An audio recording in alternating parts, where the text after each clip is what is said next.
Welcome to Now You're Talking, the podcast where we dive deep into parenting in the digital age.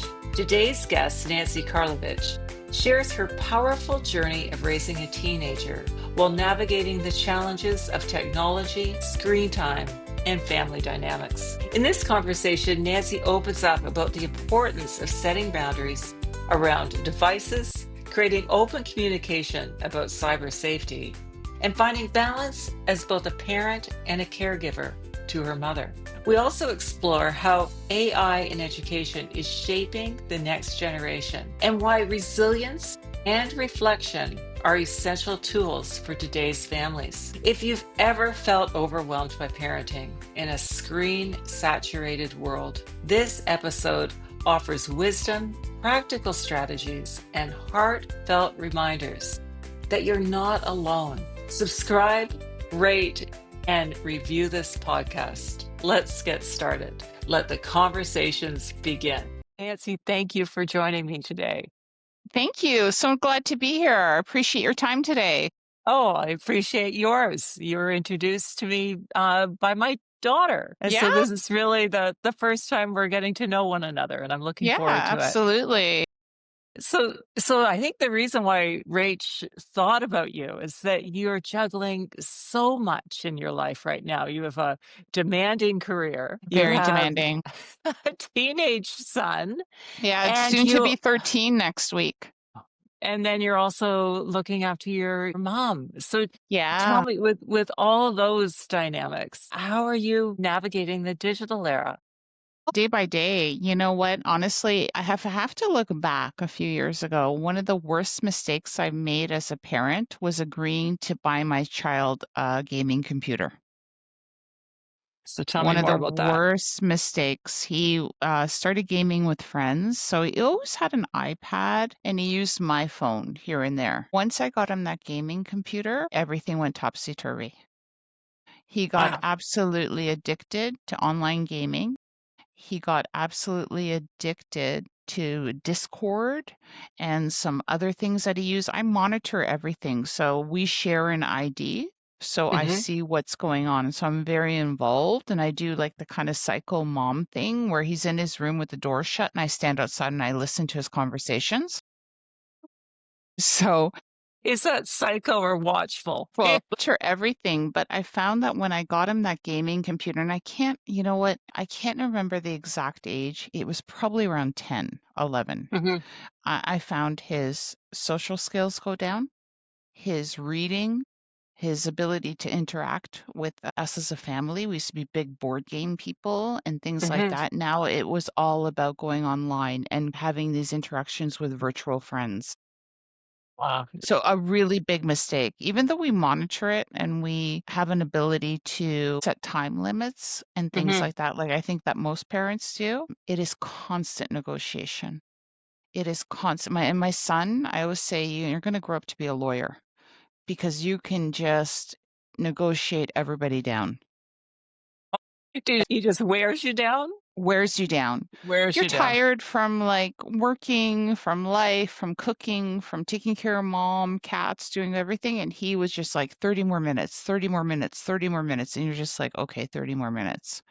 So, yeah, I would caution families about doing that. Unfortunately, I really admire those people that didn't buy into the iPhones and the computers and the iPads. It was a mistake I think that I made early on, especially going out for dinners when he was young and giving him an iPad to just here watch even their educational shows and Hmm. cartoons and stuff. I wish I never got into that. It's a different generation. I was born 1972. We didn't have that. We sat at the dinner table and we played little games with our brothers and sisters, or we chit-chatted and things like that. It's just a totally different generation. Totally different. And you would never have bought that game for him thinking it was going to cause him harm. No, no, he was like, my friends are online from Yes. school and we wanted to do this and we're playing these digital games or these, I don't know what they are. They're like fighting games or something or like Yes. military games or stuff like that. It's pretty innocent. It's not super violent. And it just opened up the whole discussion about like cyberbullying. It opened up discussion about safety.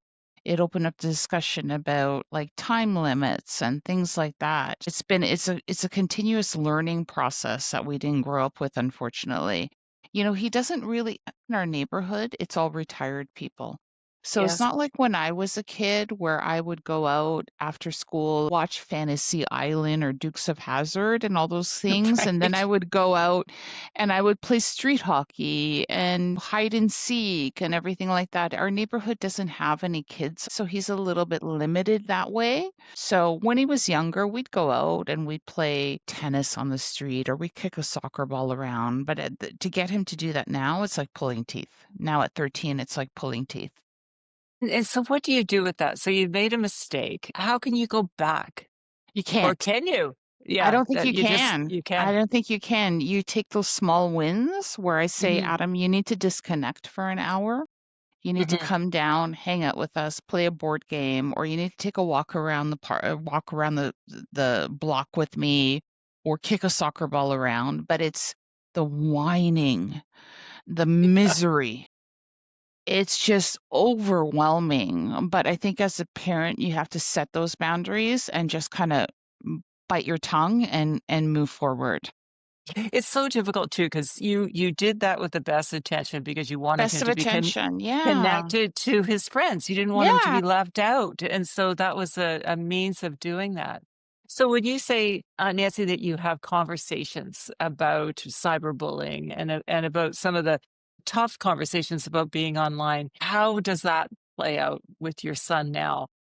He's very Yes, mature. So okay. yeah, so he understands about like sharing pictures, sharing photos, giving out his contact details, anything like that. He needs to talk to us about it. And I think he's pretty open in that.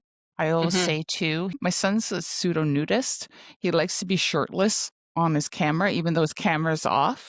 But I Yeah. always tell him, put on a shirt. You never know if someone can come on and take a picture or do something like that. So he understands that. And we've had deep conversations about someone reaches out to you and Yes. says anything about, I'm going to hurt your family, or I have a picture of you, or I have this of you, to come to us right away. So Hmm. he has in the past done that. He has come to you. Yeah, he's come to me. So in a way, it opens up communication. And I've caught him in some conversations being not nice on some conversations, Hmm. and we had to cut the conversation, and we had dialogue regarding that, and he's adjusted his behavior. So I think people get heated in the competitive nature and the name calling and, you know, bad names, swear words, things like that. So he understands that. Yeah. When I talk with parents of teenagers, it seems to me that there is so much conflict now because of all these devices and having to set boundaries all the time and Constant be conflict. constant, as you say, negotiation.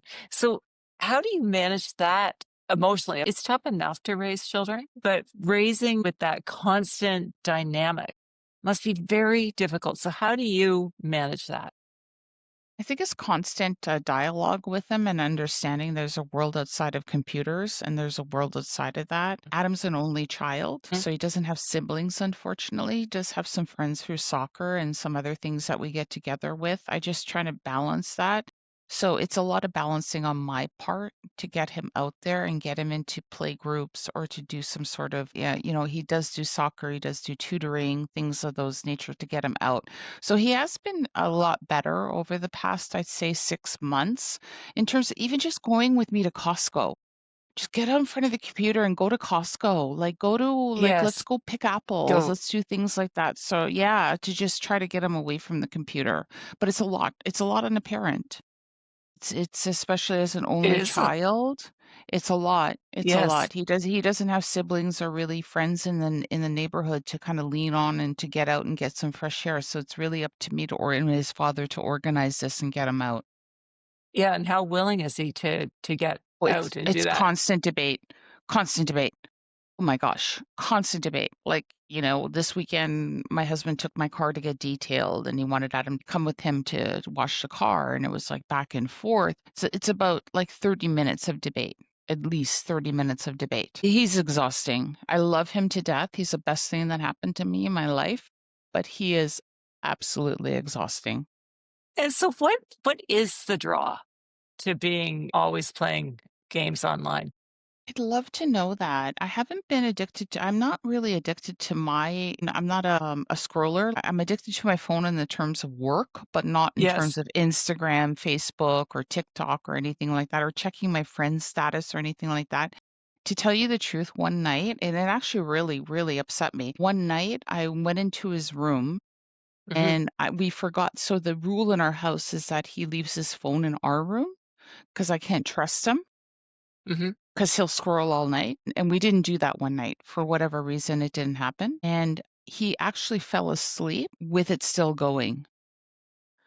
I Yes. literally felt sorry for him. Wow. That And that so, that's si that amount of addiction.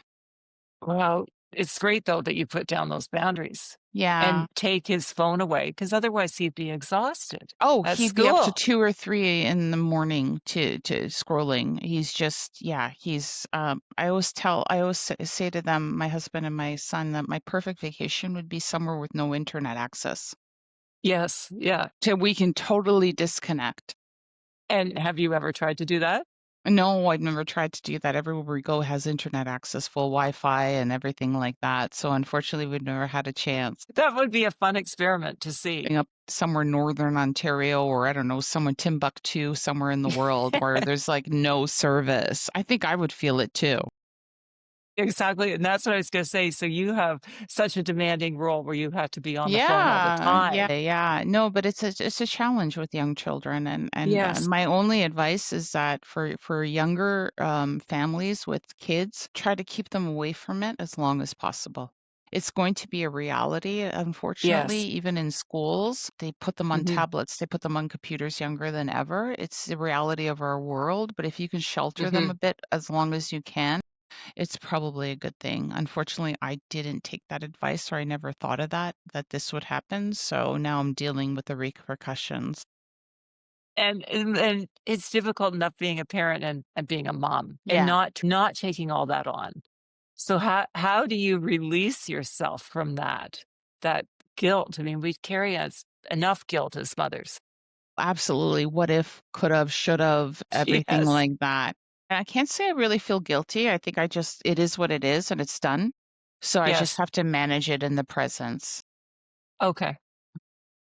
So tell me, so you're managing a high pressure job, and you also are a caregiver to your mom. So you're Yeah. dealing with just such a generation gap where you're right in the middle. Right in the middle. And a lot of people, I think, in Canada are in this situation, fortunately or unfortunately, right now, is that when my dad passed away I think now about 11 years ago, my mom wasn't able to stay by herself. So we ended up moving in all together. So my mom is pretty much disabled. So she relies on me for her medicine. She does get PSW support from the government in terms of showering, some companionship. But in terms of meals, medication, doctor's appointments, everything like that, it's really on me. So again, it's just day by day. You just accept it. Sometimes you want to pull your hair out and jump from the second floor window, but she was nice enough to take care of me when I was young, so it's like reciprocal. You just kind of go with it. Yeah, and you're dealing with from a digital perspective, you're dealing with such different perspectives as far as how your son sees the world and how your mom sees the world. Yeah, And you see it in both ways. So that in itself must be a bit emotionally draining it as is. well. If I had a dollar for every time my mom screamed, "Nancy, the converter's not working for the TV," I would be a millionaire. Well, yeah, and having to walk your She mom through. she just like she's used to the clickers and 10 channels, and now we have like Rogers Bell whatever 900 channels, and she needs me to dial the phone. She's just not the most technical savvy person, unfortunately. And then what do you do for yourself to sort of manage it all? Besides taking, like, I know one day at a time, One but day at a time, putting how in do a you perspective. take, Yeah. yeah.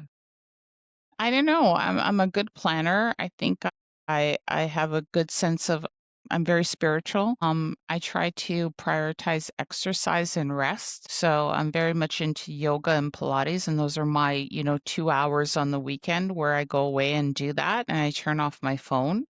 Otherwise, I prioritize sleep. I make sure that I get 8 hours every night and I eat well, and I go from there and just try to keep a positive attitude about everything. My Yeah. thing is like this too shall pass. And it does, It except does when we're in it, when you're it's in it, hard yeah. to see that Yeah, it when we're is. in It it. is. There's so many milestones when Adam was young, from like not sleeping at night, from the first teeth that he's cutting and he's going crazy, and from the milestones that we're all interested in. Everything moved, everything hit. And you go from one issue solved to another issue. And that's how I look at it. Nothing's that serious. Yes. Yeah. But that's great that you are able to maintain that perspective. Yeah. With Adam being not quite 13 and Yeah. Next week, AI, 13. Yeah. wow, wow, and AI taking hold, and it's just sort of getting started. What are your thoughts around AI and Adam's development as So far as his education? I've encouraged him to take some AI courses that are age specific to help grow that. He uses AI to write me negotiation letters. So he uses AI ChatGPT to put in an idea, and then he'll send me this really well worded thing. I'm like, you didn't write this. Or something about something he wants to do. Like his big thing is he wants to go to Japan. So he wrote this big 10 paragraph thing using ChatGPT and why it's a good idea for his development to go to Japan. So yeah, he's kind of sneaky that way. He's using technology right now. He's taking Japanese courses on Babbel or one of those ones. Yeah, so Great. yeah. Once he's interested in something, he's all in. Positive, so you can Yeah, harness that harness that. in a, Yeah, I in do a, want in to a yeah. So I do want him to take some AI age appropriate courses that we're looking into to do that in the next little bit. I didn't fight with my kids being older, but I have grandchildren. We learned the basics, the math basics and the reading basics and writing. So how do you think it's going to be different for Adam with AI being as prevalent?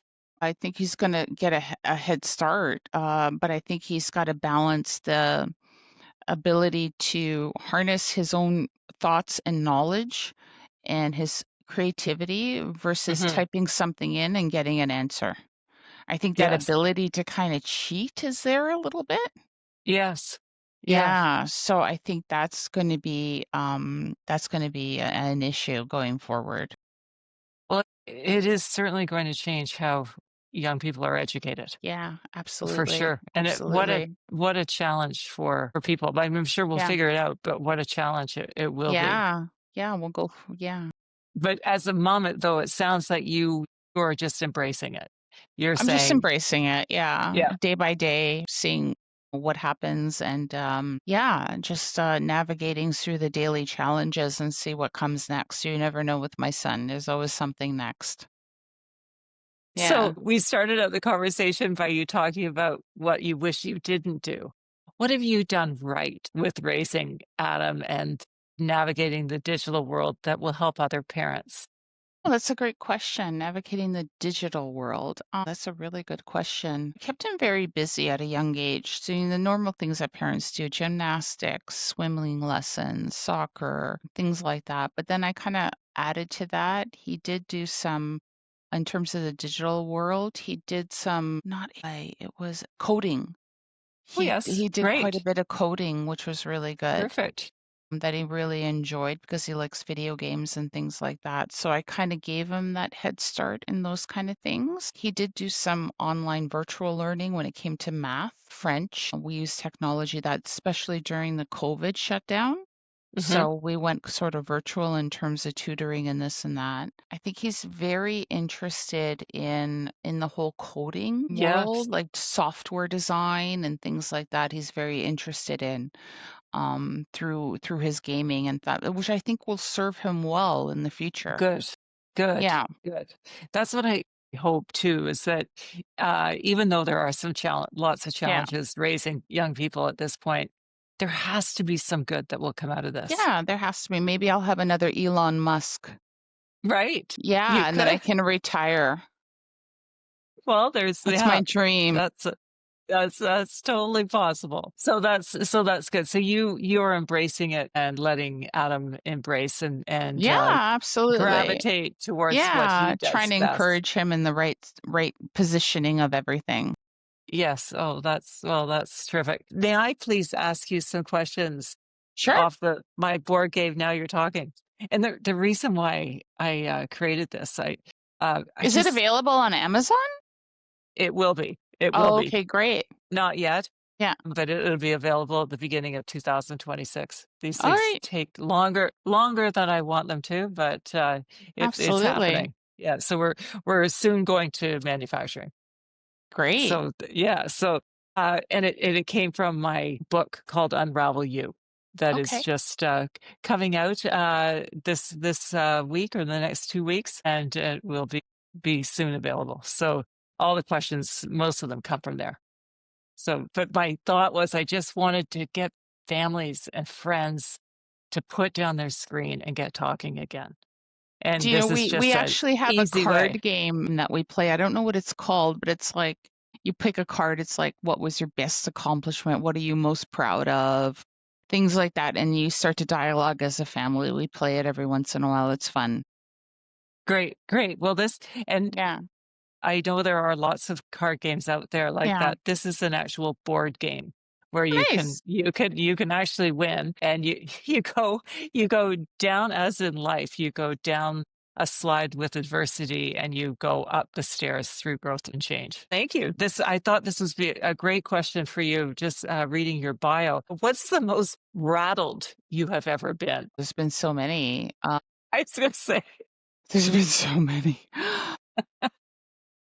Today, when my today. son didn't Yeah. want to get out of the car to go to school at 8:15 in the morning, he said he was on strike and the negotiation that happened. But I think the most rattled in my life, to tell you the truth, that I've been is when I had Adam, I went through postpartum depression, which a lot of women go through.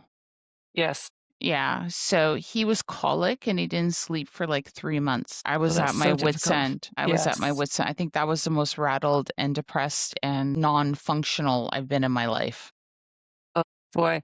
Something postpartum is something that I hope women will talk about more. Oh, I think they do now. I think they do now. Good. It's just so normal nowadays. Oh, good. Because I Yeah. think, yeah, when we sort of talk about it, then it helps everybody go Yeah. through it there's nothing wrong with it. It's so must be so difficult to deal with. Yeah. And Absolutely. and to have a colicky child is so difficult, Oh, I for know. sure. What's the most courageous thing that you've done in your life? Wow. I think leaving my last employment before having a job. So I was really unsatisfied with my work environment at a previous job and being the primary breadwinner. And I left my job and looked for another job. So I was unemployed for many months before I landed a new job. That was probably the most courageous thing I've ever done. Any regrets? None. Oh, Absolutely good. none. Yeah, Good. Yeah, absolutely boy, none. as an executive recruiter, when people leave, that's what I am Okay. professionally. We know that when people leave their jobs without something to go to, the pain of staying is far greater than the Yes, pain of it was. leaving. It was. Yeah, it was a really big leap of faith, but it all worked out, so it was great. Good, good. What lesson, Nancy, has taken you the longest to learn? Good question. Wow, these are good questions. I think my biggest lesson over the years is that you can't solve everybody's problems. I think that my nature is as a nurturer, problem solver, fixer, things like that, and you just really need to let people stand on their own 2 feet. It's a difficult one to That's let a tough one. happen, isn't Yeah. it? Yeah, because to Yeah. let somebody fall who Yeah. you love is Yeah. very, very difficult.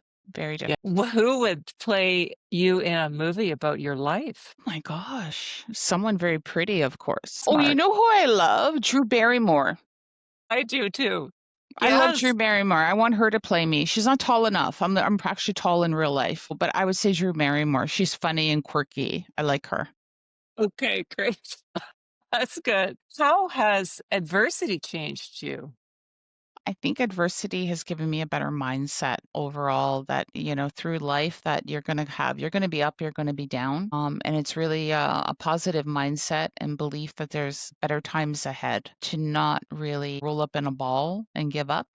So I think adversity has really strengthened me as an individual and been able to see the silver lining in everything that's happened. Okay. And it's so difficult. Adversity is so difficult too when you're in it. Very, very, But it has transformational powers absolutely. when you can get to the other side of it. What high school activity will you never do again, and how will you replace it?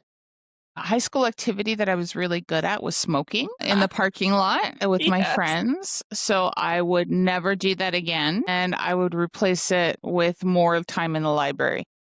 Oh, thank you. Smoking was very cool back in the day. We were all in the Yes. parking lot smoking all the time. So I would never do that again. Yeah, I would replace it with learning and other things. Okay. Thank you. What is the what is the greatest life lesson that you learned in high school? Life lesson in high school. My greatest life lesson in high school, I think the power of connection, the power of friendship, the power of belonging. Like I was very active in high school in terms of sports and other activities such as student council and that. And I found that even though I wasn't per se very academically inclined. Like I Yes. wasn't there, but the personal relationships and the ability to build those bonds was like it left me with fond memories of high school Oh, and good. And so friendships to this day. okay. And Yeah. how has that positive experience in high school, how has it impacted who you are, in your career and in other aspects of your life? Oh, I'd have to say definitely it gave me great insights in terms of what it takes to be a leader, an Mhm. organizer, things of those natures. Yeah, the ability to form relationships and the power of connection. I think those all stayed with me for the rest of my life, and it has positively affected me in my career today. Okay. In our recruitment business, we use a process out of Chicago called top grading. Yeah. And that's where they top grading believes that stuff that happens in high school happens again in somebody's career, but over and over again. But we've come to believe, my husband, Bob, and I, because we were business together, believe that it happens in every aspect of Yeah. your life. So that's where my book starts, is in high Nice. school. And it is amazing to me. It doesn't matter how old people are, candidates will just immediately go back to high school. Really? It's a memory that Yeah. most of us share anyway, and, it's just had such an impact on in a lot of people, not always positive, but it still Yeah. impacts who Yeah, people are. absolutely. Yeah, yeah, so that's why I love these high school questions. Describe your favorite childhood memory that involves food. Oh, I was such a foodie. I was a little chub in when I was a kid, unfortunately, or fortunately, whatever. It was what it was. I think for me, it was, oh my God, my parents taking me to McDonald's. Really? Yeah, Tell me more. I came from an immigrant family, so very eat at home, don't go out, don't spend money. We weren't poor. We had everything we needed, nothing we wanted. So that once every like 3 months, 6 months going to McDonald's. And then back in the day, I don't know if you remember this, they used to have like choo-choo trains, like Yeah. these like little exterior things that you would go into. It's like a pseudo playground. Oh my God, it was the best experience ever. Really? The playground Yeah. in McDonald's? Yeah, I yeah. don't remember the trains, but I do remember the slides and Yeah, it was the best. It was like maybe once every 3 to 6 months our parents would take us. It was like the best thing ever. Meanwhile, my son goes out for sushi and Indian and gourmet pizza and everything like that. Like he wouldn't even think about like a McDonald's being a treat. Such a I different know it is experience. so Wagyu different. beef. Yeah, like he's just, yeah. Yeah, it's good, just a different, it'd be fun to ask, your son what his favorite childhood memory is that Yeah, relates I to should food. ask him. Yeah, yeah. And just a couple more questions. What is something that has happened that is real and impossible to logically explain? I think my focus over the last year or so on spirituality about the power of prayer. Mhm. So I've been doing Bible studies and things like that, Yeah. um, and the power of prayer to reach out to a higher power, whatever you believe Yes. in, whether it's, Jesus, God, Allah, whoever you believe in, and asking for those small miracles and seeing them come true. Well, that's very cool. Yeah. Yeah, it's Yeah. wonderful. And what is your superpower, and when did you discover it? My Superpowers organization. Is it I yes. I have lists for my lists. I constantly text myself, create lists, create more lists, and getting through them. It is just like it's orgasmic, me getting through lists of things to do. So being organized, definitely. Okay, well, thank you. Yeah. Thanks for answering all those, Nancy. That's a lot of Yeah. questions that you just spontaneously answered without knowing what they were going to be. So, to help other parents whose children could be younger and they're struggling with the right decisions to make, I know you said that you would never get a game. Gaming computer. What are can you share a couple of other words of wisdom for parents to help them on the journey? Yeah. Don't try to be their friend. I tried to be his friend. My husband's so much better. He's the alpha male. He fears my husband, but in a good way. Yes.